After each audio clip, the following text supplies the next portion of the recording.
Mohit, hi, good to have you with us. How have you been? Hi, I've been great, Ashu. Thanks for having me on.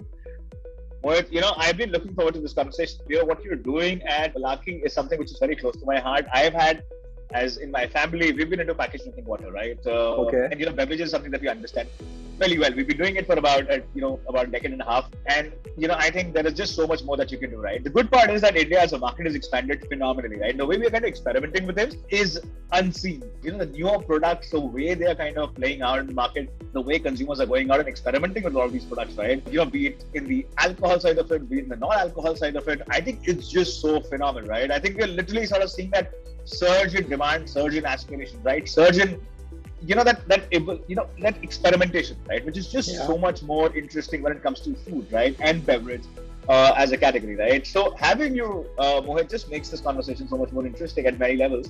But before we do that, a quick round of a background will be very helpful, and from there we, start our conversation on building a brand for India, focused on India. While there's an aspirational side to it, it's also a very, very complex market, right, which requires a lot of engineering, when it comes to doing the supply chain right, being available, communication, marketing, so on and so forth, right? We're going to talk about all that. But before we do that, a quick round of introduction will be very helpful. Yeah, thanks, Ashu. You actually covered some very interesting points and I have some great stories about each of them since we've been doing this for a while. Basically, my great-grandfather had a small sweet shop in Karachi and they moved to Bombay after partition in 47. That's when my grandfather actually started a place called Guru Kripa in Sion, and they started manufacturing samosas under A1 Samosa. So, starting from him on my mother's side to my aunts, to my uncles, everyone was into food. Someone had a cafe, someone had an ice cream factory. So we used to kind of grow up in this Charlie and the Chocolate Factory, La La Land, where we would just go pick up what we want. We'd sit and maybe wrap samosas once in a while, or sit at the ice cream factory and see how the emulsion was happening, or just trying it as soon as it was off the line. And it was a really good experience. So what would also happen when we were traveling abroad or going anywhere, we would always go to the supermarkets, check what's coming, see the quality of bread. Like, my aunt is a baker, so she would come and tell me how that process happens, and she would be like, okay, we've gone to Paris, we've tried this bread out here, we've gone to Singapore and seen how the strawberry milk, I used to love that strawberry milk which was there, because we didn't have supermarkets. Even like a Nature's Basket food hall was a revolutionary, very new concept in India, where a lot of people are betting them to fail, but they open in a more upmarket area and a few people were like, okay, we go check that out. Also, when you're talking about sort of supporting brands, I've personally seen so many people trying to build something, in luxury teas, in good breads, in milks, in chocolates. And what was there, the demand wasn't there. These people were all very creative, but they were very early. And that demand wasn't there to support that ecosystem. Anyways, getting back on my background, I was a boarding school kid. I worked in finance when I started. That's why I wanted to be in investment banking, in investing. I was doing my CFA, but I sort of switched from there when I realized I actually wanted to build something more tangible in terms of building a culture, building a team. It's inherently a lot more satisfying to me. Though I really enjoy it, the entire aspect of numbers and being an Excel jockey is great for some point of time. I did law as well, but that's because my girlfriend was doing law and I kind of checked it out because I found it very interesting. Around then I'd started my first company in finance called Novus Financials. We were trying to do a PMS, trying to do something what probably Zerodha has just done so well right now, but a little bit young, inexperienced at that point of time. Then my brother and me, we started a chain of cafes and frozen yogurt. That was, again, so much fun because it was the first time we actually did something by ourselves. And what happened, we also expanded very fast. We expanded from 1 outlet to 9 outlets in about 8 months. So even hiring someone new at the first time, figuring out where to get the bread, how does a billing point of sale software work, we had to get into more than the fact that I've made this product in the kitchen and I really like it and I think it'll go out. So that sort of getting into the business side of things, getting the model right was a different ballgame, and we actually didn't. So we learned that before you scale, you should probably get the model right, and textbooks will tell you that, but it was a different experience to learn that. We did that. I worked a little bit on my dad's side in terms of distribution on e-commerce for consumer electronics, which was kind of really going crazy with Amazon from 2010 onwards. So all these experiences, some worked out, some didn't, but they were very interesting. They kind of helped us understand what is really important in running a business. So when Ashish and me really got into Malaki, it was something where we had both learned a lot of things, and we were very lean on our team, just had a very few people out there, kept on experimenting, ensuring we get the model right. And what we wanted to do was stay in the beverage space. So we experimented a little bit with luxury teas, we experimented a little bit with wine and bottled sangria because we went to Spain and we saw how they were doing it, and we're like, we want this back in India.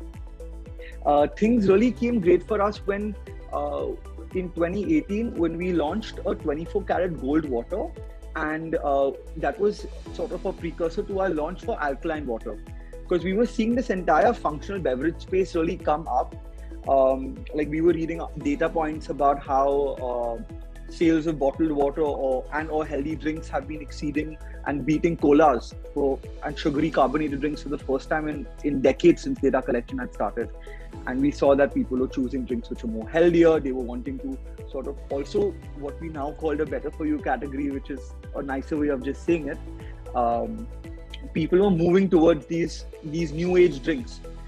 So previously, kind of more kept in connoisseurs. Like I'd meet restaurant owners and they'd be, I've made this concoction, I really like this cocktail. Like now we have a cocktail culture, but they were not launched that because the market for that was limited. And we saw this developing because we've had a keen eye on brands all across the world. We track them, whatever we like. So we saw that sale growth happening everywhere else. We saw the adoption happening everywhere else. And over the years, we kind of see how culture comes in. So you'll have a big brand maybe come out in the West and maybe 7, 10, 12, 15 years later, they are in India. I still remember the launch of a Domino's, a McDonald's, a KFC, and it was a big event as such. Now what has happened, with social media coming into the place where people traveling a lot more, it's cut down a lot.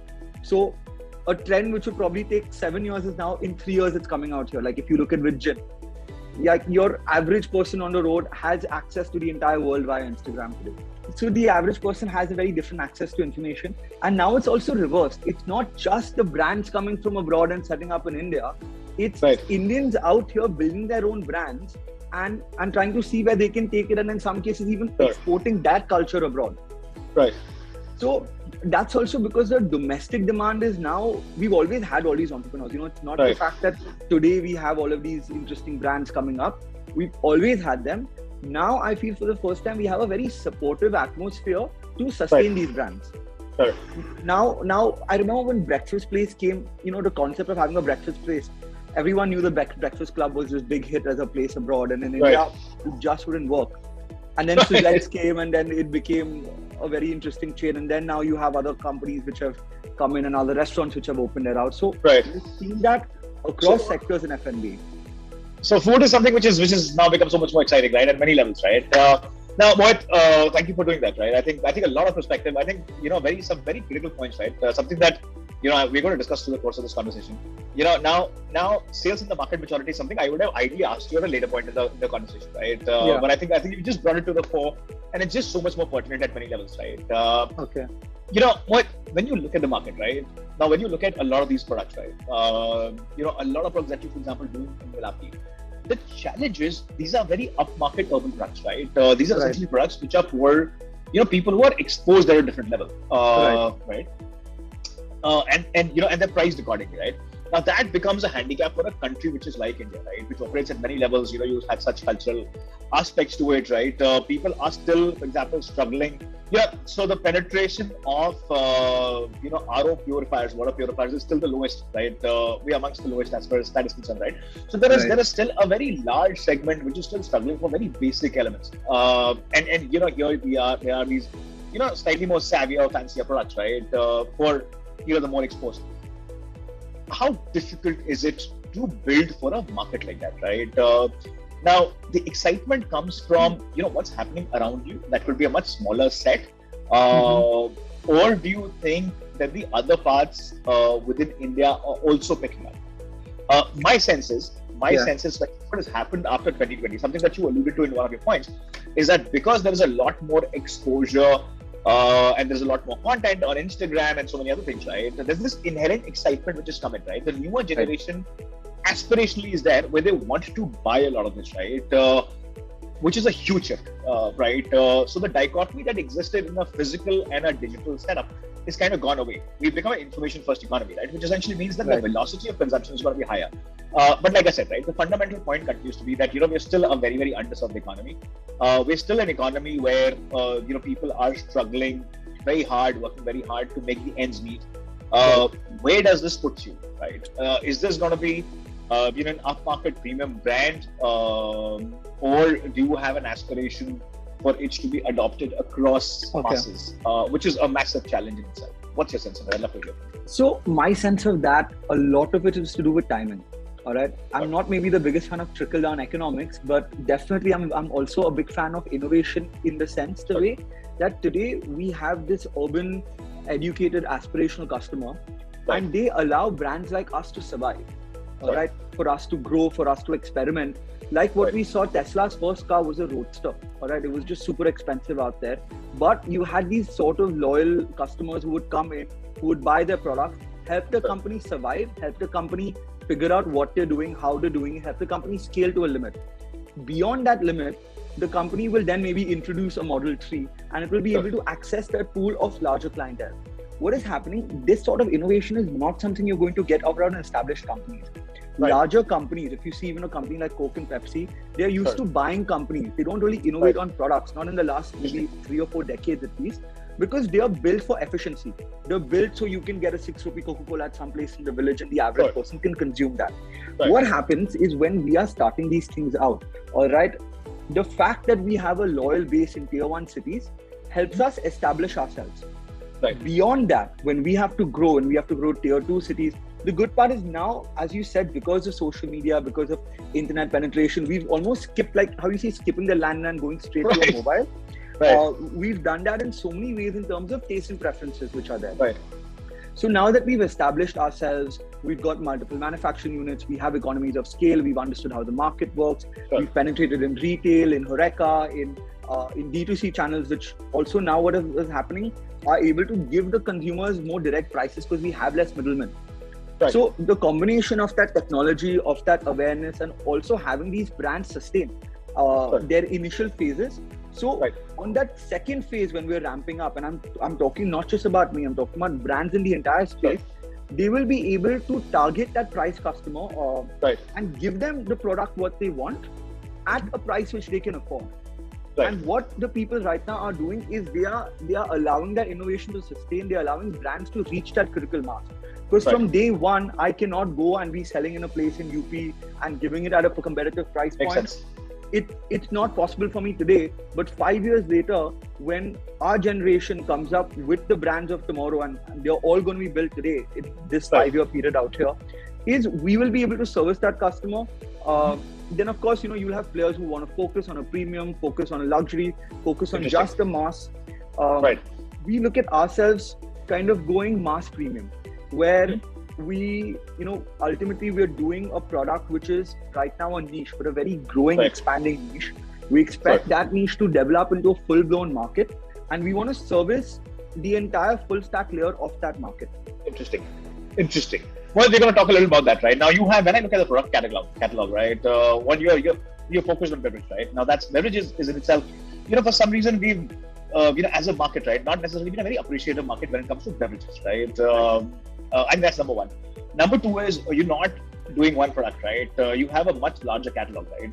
You're doing very different kind of SKUs, right? Now, typically, when you look at any D2C company or a beverage company or a food related company, right? You're typically looking at SKU concentration, right? Which essentially means that what is the overlap on the ingredient side of it, right? So that your supply chain is very, very efficient, right? The experience continues to be the same. You've chosen to have a larger sort of a catalog, right? Would love to understand, this side of the game, right? What's the construct of the catalog? What's the logic behind having a larger catalog? What's visible is that, you are catering to very, very different segments. To me, at a distance, that seems to be a problem, right? Because your communication strategy, for example, or your acquisition strategy of a customer needs to be very different at every single point, right? Which essentially means that, there are going to be more misses than hits, and that's going to be an expensive affair, right? Which essentially means that, while you done away with the middle layer in the process, your cost of delivery to a customer will still be expensive, right? Till it gets to a point where you've spent enough of marketing dollar to create a visibility for yourself, and then possibly prices start to sort of say taper down. You have the ability to bring them down. There's a certain repeat that is happening, consistency that is happening, right? How are you looking at that, right? What's the logic of having a larger SKU bucket in a complex market like India? Okay, so what's happening is we are targeting the same section of consumers which are there, okay, and we're targeting and we're looking at different products what they would consume at a different point of time. So, for example, when we are looking for something like an alkaline water, that's a very important market for people who want to graduate from just drinking normal water. If I have to kind of go back and tell you the rationale for our products, are primary us. We are the initial consumers of what we build, and we build what we like. And from what we like, where there is a good enough market for it, and there is an ikigai where we can produce it well and provide value to it, those are the products which end up sticking around. So basically what is there is we're building for the same segment, so our customers continue to be the same. So what we are doing, instead of just giving them one SKU, we're giving them all. If you're talking about our ginger ale, it's something maybe which is consumed all days of the week because it's also a standalone drink. If you're talking about something like a tonic water, it's something which does mainly well on the weekends because it's used primarily as a mixer. But the audience is the same, and our entire products range is about having natural ingredients, having low calories, so it's healthy, it's premium, it's interesting because it's our take on it, and the consumer is the same across categories. When we also talk about, say, sparkling water, now that itself is a category which has been non-existent in India primarily because of price. You have a 20 rupees soda, and then you have maybe your Perrier or Himalaya who's priced at 150, 250 and so on and beyond, which even the top 1% of India would find too expensive to consume. When it is, so that market gap is there. We have the capability to do the production. The client is the same, so we're able to batch everything to keep our logistics costs also low. Interesting. Now, Mohit, there is another very critical issue, right? Now that critical issue is that of many brands, being available in the same space, right? And last 3 years, we've seen such a massive surge in the number of brands that are available, right? In all the categories that you kind of talk of, there are brands that are there, right? So be it tonic water, be it, for example, like the entire variety, right? The entire range, it is now massively cluttered, right? Essentially, the guy who's going to win this game, and the person who's going to win this game, is largely going to be the one who has that top marketing dollar, right? Some of these companies are actually going on to raise that capital, right? What is happening is, the ability to engage a customer is just so much more different when you have that capital available in the bank, right? For somebody who's largely doing it, bootstrapping it, or doing it financing it from friends and family, the ball game is very, very different, right? Where is the product right now? So is Malaki riding on Mohit's and Ashu's back, or is it a product which is flying on its own, right? What is the distribution like? What's the spread between D2C? What's the spread between modern retail? I'd love to understand some of that spread. So there are a lot of interesting points you brought up. Let me address at least a few of them. When we talk about D2C is great because regardless of your marketing dollars, it's a great equalizer as a platform. Very much like how social media was 10-15 years ago compared to traditional news channels where anyone can open an account and be out there.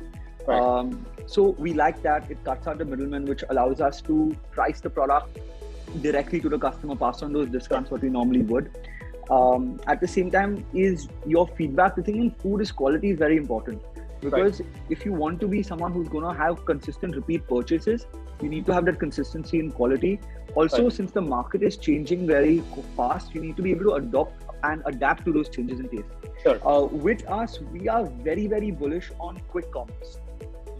So when you had e-commerce as a platform like Amazon, you had companies like Boat, which have just come up and done well. When you talk about online food delivery like your Swiggy and Zomato, you have companies like Rebel Foods which have just come out and they've knocked it out of the park. Our products were never good for e-commerce because when you order on Amazon, you're ordering a case of 24, it's 3 to 4 days for delivery. On quick commerce, it's like, I'm thirsty right now. It's hot in the summer. I want a nice cold drink. I can order it in 10 minutes. So quick commerce is something which we're focusing on in a big way. And we believe that's going to drive the market. At this point of time, a rising tide rises all boats. Everyone is going to benefit from it. And the actual competition for market share is going to maybe, I foresee that starting maybe 2 years from now, once the categories get more saturated. At this point of time, I still feel it's good that there are more companies, because ultimately, even if you look at gin, it's not one company which made gin happen. The fact that there were these 5, 10, almost a gin company launching every month at one point of time, that has made the entire category explode. And then once the category is there and the dust settles, then you see who's kind of winning it and who's not winning it. Funding is available, I'd say, to companies like us as well as companies everywhere. So what we've seen is the money is becoming, that access is to everyone, so that advantage is slightly lost. Maybe I would say startups have a slightly more advantage to larger companies, is because they can move fast and they now have the funding capabilities of them without the constraints of showing profitability as maybe traditional companies do. So we have that sort of an advantage, and among startups, everyone can be raising. So my competitor raising, I'm raising. I'm seeing the market really grow. So I'm happy with just how everything's playing out so far. Interesting. Mohit, my concern is, I think, and the way I look at it, I've had the opportunity to talk to many founders, right? Is that India has traditionally and always been a capital-starved country, right? And I think for the complexity that we offer, you need more and more capital on your side, right, to solve for these regionalities and these aspects. We're still building our last mile, right? In many ways, that distribution becomes just so much more cumbersome, right? If you do not have this capital, right? So while you can really go out and spend a lot more money on advertising and acquiring a customer, that experience that you want at that last mile still continues to be a big sort of problem, right? Having capital, to me, I think is just so much more important than the larger scheme of things. How it's aligned to the founder, I think that understanding is just so much more important. I think we need a little more relaxed capital, right, when it comes to especially food and beverage as a category, because it requires the complexities as such, right? The good part is that the market is, the last 1.5 years, right, we've gotten into a product economy phase, right? And I think food and beverage is going to be one of the most, or the biggest beneficiaries of this entire surge that we're going to see. But I'm going to talk to you a little about, 2020, right? We kind of alluded to it in one of our points, earlier. But essentially what 2020 has done is that it's disrupted the possibility of consumption, right? For brands to engage with the customers wherever, right? We've become information first economy, and the good part is that the youngest of the lot today are playing a very important role in the decision making. They always have, right? But here the possibility of consuming content, getting influenced and buying is just becomes so much more efficient, right? And so much more quick in many ways. Now the pressure is, so this information access is not limited to, say, a certain region or a certain country, right? Now this is fairly global as far as the exposure is concerned, right? Unlike earlier times when you said, right, that McDonald's would open up and we would be so excited and happy about that experience that we're going to get, right? Today that's not really the case. You have cloud kitchens, you have quick commerce which has come in. You can engage with the customers much more faster, right? The question, Mohit, here is that with this change in the pattern of awareness and exposure, the demand is going to shift very, very quickly, right? Yes. The product innovation is really going to be critical in the entire scheme of things, right?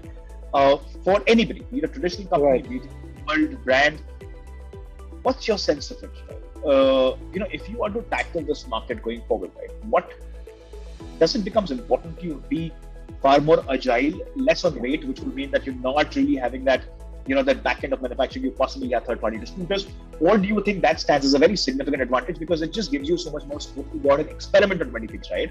You possibly fortify yourself with the right resources in the process, and that setup works as a lab for you. What's your sense of it? I honestly have a mixed sense, right? Both of these models look right to me in many ways. But, given that we are in the VC ecosystem, right, velocity of money is very critical. I think that's something that we've covered in our earlier questions. Weight becomes an issue there, right? But what's your sense of it, right? Somebody who's run a traditional business, somebody who's done, a cafe model, somebody who's running a high velocity model now, what's your sense of it? How do you see it? For me, innovation is something which is going to really lead the possibility of being in the game, right? I think you are prioritizing that over anything else, right? What about the back end? Love to understand that. That kind of becomes a USP because we have a background in food. I think both of us, my co-founder and me, have spent at least 15 years each in the F&B from manufacturing to export to cold storage to supply chain. We've dealt with everything. And right now, I would say we're possibly one of the only, very few companies definitely, who could go from idea to first production run batch within 21 days. Wow. And we can do that with factories all over the country. We have our own formulation lab. We have the entire flywheel is in place today. I can manufacture that in aluminum tin cans, in glass bottles, in recyclable plastic, because we're looking at sustainability options right now. We know exactly how our printing is going to be done, our design is going to be done, our formulation is going to be done, how our shelf lives are going to be, how our promotions are going to be. We have that flywheel set up in such a way that we have to hold back a lot of times at the office. We're trying to be like, guys, we can't be sitting and launching products all the time. So, we actually probably have launched 10 products for every one. Spoiled for choice. So we have like our own little survival of the fittest evolution amongst the products what we have out there. So what you see out there is after a lot of internal evolution which goes along, and wherever the market shifts, we can be there. But what we try doing, because we've been in this industry for a really long time, and you can call it a gut feel or you can call it just multiple data points, is we try to lead the market, which is like, this is what we like, this is what we believe in, this is what we feel the market is going to go forward to. And if what we bet is correct, we end up being one of the earlier players out there and see how it goes. And if we are wrong, we can always admit that, be humble about it, and come and course correct very quickly. So on the product side is something which we've been built to scale, and we've been built to move really quickly. I was speaking to someone from I would say one of the top 4 FMCG companies, and they were telling me about how it's probably about an 8-month process to even get a product approval and have it and have a sample ready, and then decide a marketing budget. We kind of do everything on the fly, and that's probably our biggest advantage, and it's probably something what I really enjoy personally, being at work, the ability to do that. Interesting. But now there's a very interesting point that you highlighted through the course of the conversation, right? Now that's of exports, right? You've done that in your earlier businesses. You're possibly exploring it here. You understand that side of the game, right? Now, while that has been there, it's largely been considered to be a big boys game, right? Exports is not really an easy sort of a play, right? There's just too many technicalities around it, right? And I think you're then operating in a completely different zone, right? Not a lot of companies within the D2C environment, right? Especially in food, prioritize that over internal, the inward market, right? The inside market that kind of exists, right? What's your sense of it? How do you see that, right? In your case, in the current product portfolio that you have, this is something which is definitely a lot more possible, right? What's your sense of it? How are you prioritizing it? What's your sense of it in general? That should brands start looking outside? On a lot of occasions, exposure becomes a little bit of a problem, right? Because those economies and their consumption habits are a different ballgame altogether. Becomes a capital inefficiency issue at a lot of occasions, right? How do you see this? So, Ashu, that's a great question. And my perspective on exports is a little bit different.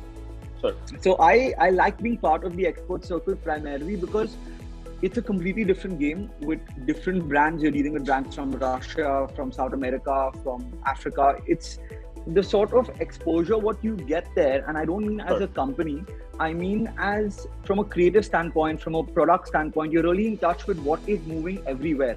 So just having that pulse on the market, seeing can your brand fight and deserve and do well in these spaces. We recently did an export to Portugal, and that interactions with the founders of the companies out there, what they wanted to do, what the other brands were out there, it was just a very great input for us. And I feel when we're able to do that, it's also a sign that our products are going somewhere and are being accepted by the global market. Because I like that reversal from the fact that India being a place where a better company from the West comes in and sets up out here and we all love it, to it changing into a place where we now have a supportive domestic ecosystem, and we can then take the best of what we have and export that. Interesting. Having said that, right now the domestic story is very, very strong. The great Indian consumption story. We are seeing GDP per capita income go up. We're seeing people being a lot more aspirational in their purchases. So we love what's happening in India, and our main focus is out here. Because if I say if we play our cards right, you look at the West itself in the last 10 years with the kind of new age brands which have come out and now become household names. We're going to see that same thing happening in beverages in India.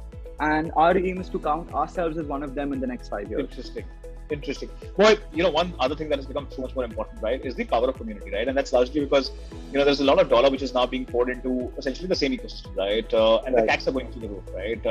So as a brand, if you want to as soon as you want to grow in that institutionalized ecosystem, you're going to need a lot more capital, right? I think necessity of capital is something which is, I think, becomes so much more important across all the territories, right?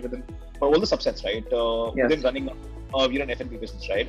Community is something which is coming in as a hedge, right? And a lot of brands today are now kind of prioritizing building a community. Now, when you look at some of the beverage brands, they're trying to do that not so successfully, right? Because beverage, like I said, the seriousness around it is not necessarily so high, right? I think one brand which has been able to do that a little more consistently has been Bira, right? Possibly a case study for many other brands to learn from. And I think that's not even the case with some of the largest brands out there, right? So the Cokes of the world and the Pepsis of the world and so on and so forth, right? Not at least in India, possibly outside, yes, but not necessarily in India, right? This is a very, very difficult one. We've started to see this alignment of consumers and this affiliation of consumers that they've started to have as part of the community play, right? There's definitely a very strong advocacy that they've started to do. They've become ambassadors to the brand, so on and so forth, and which is essentially bringing down that cost of acquisition, creating an influence circuit of sorts, right? Just so much more organic, right? Eventually, is going to consider it to be one of the key strengths of the brand going forward, right? What's your sense of it? What are some of the things that you are doing, or is this something which you think should happen automatically in the process, right? That ownership should come from within.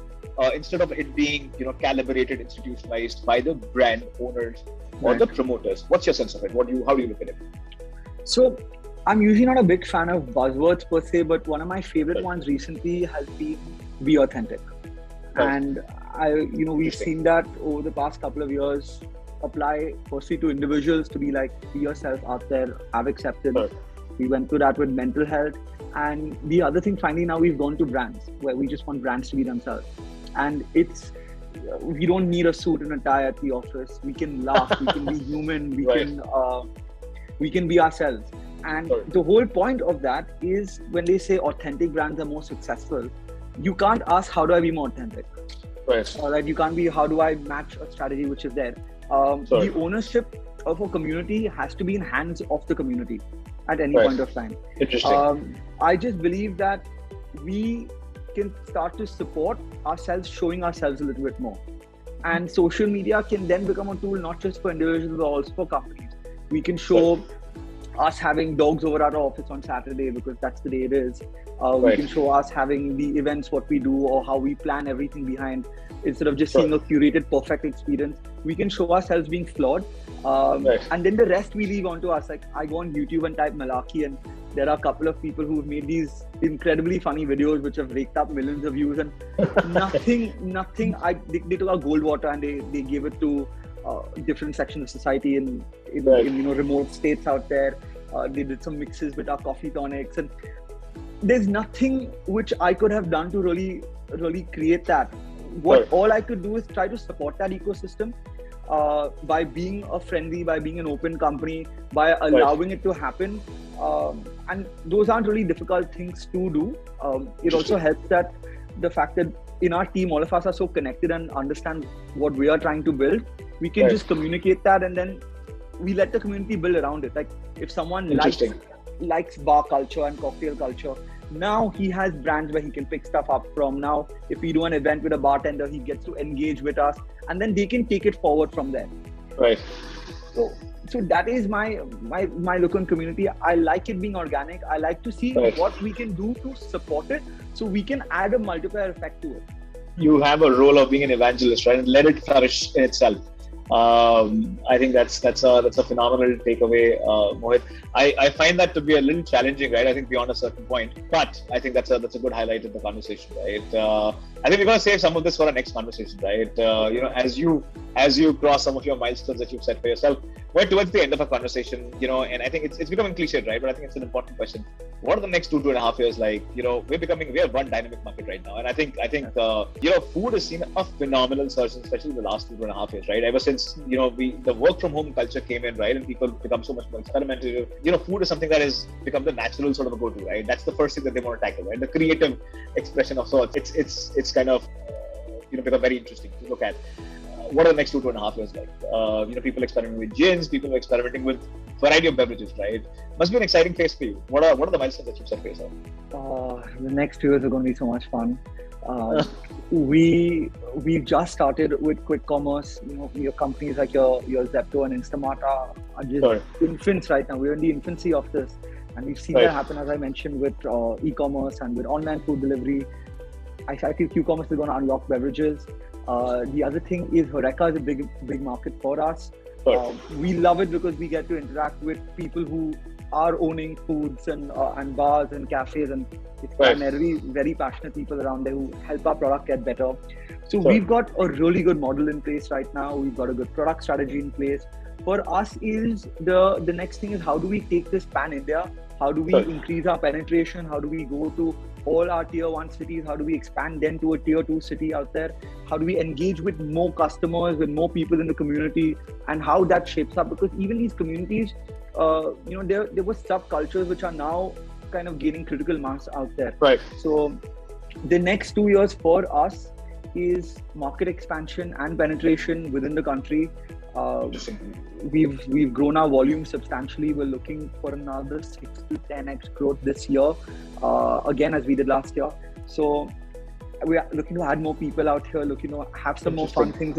It's a very exciting time for us, for everyone. We've been engaging with so many of our competitors also who are, and it's kind of different because right now it's not a fixed pie for everyone to fight over.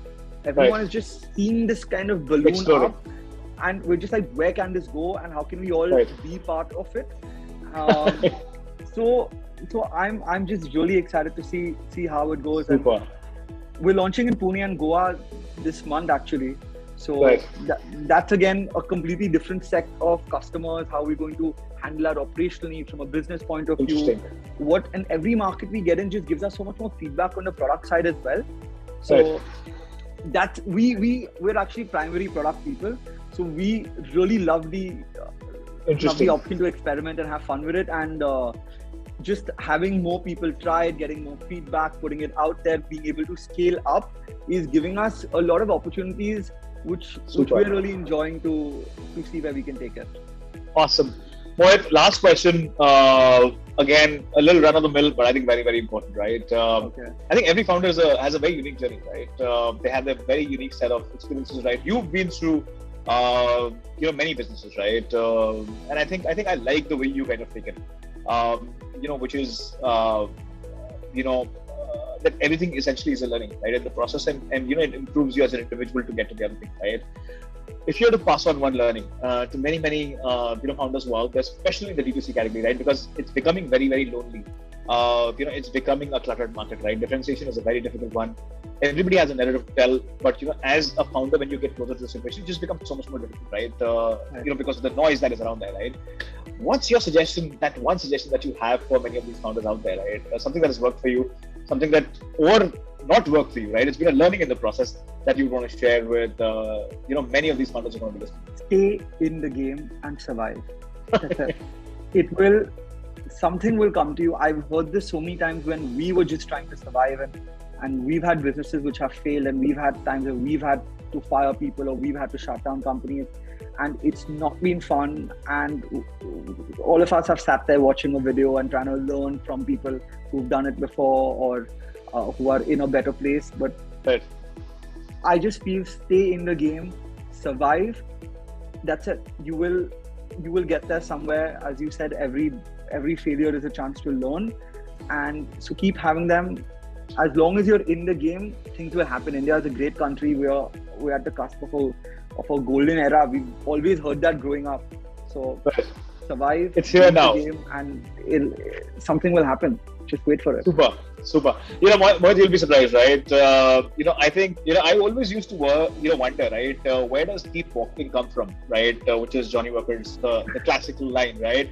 And I think this is such a constant, right? Many conversations that I've done, I think this is the offtake by the end of it, right? When you talk to a founder, it's about being in the game, keep walking, keep being at it, right? Make it work, whatever it takes, right? And one great conversation that I had with a phenomenal founder, he mentioned something about 1,000-day rule, right?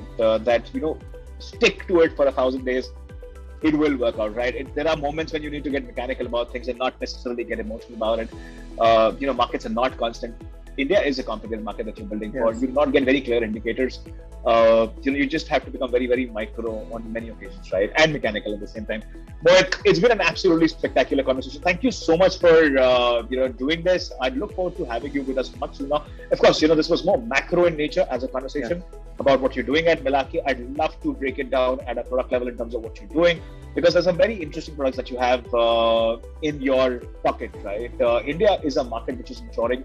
We as observers have an understanding at a distance, right, of how, for example, this purchase behavior is. I think transactional numbers become a very solid indicator, but I think that process is just so much more important to understand so many other nuances around, this shift in behavior which is happening, right? And I'd love to discuss all of that with you in the next conversation. Hopefully soon. Mohit, thank you so much for doing this. It was a pleasure to have you with us. I look forward to it, Ashu. Thank you so much. Thank you.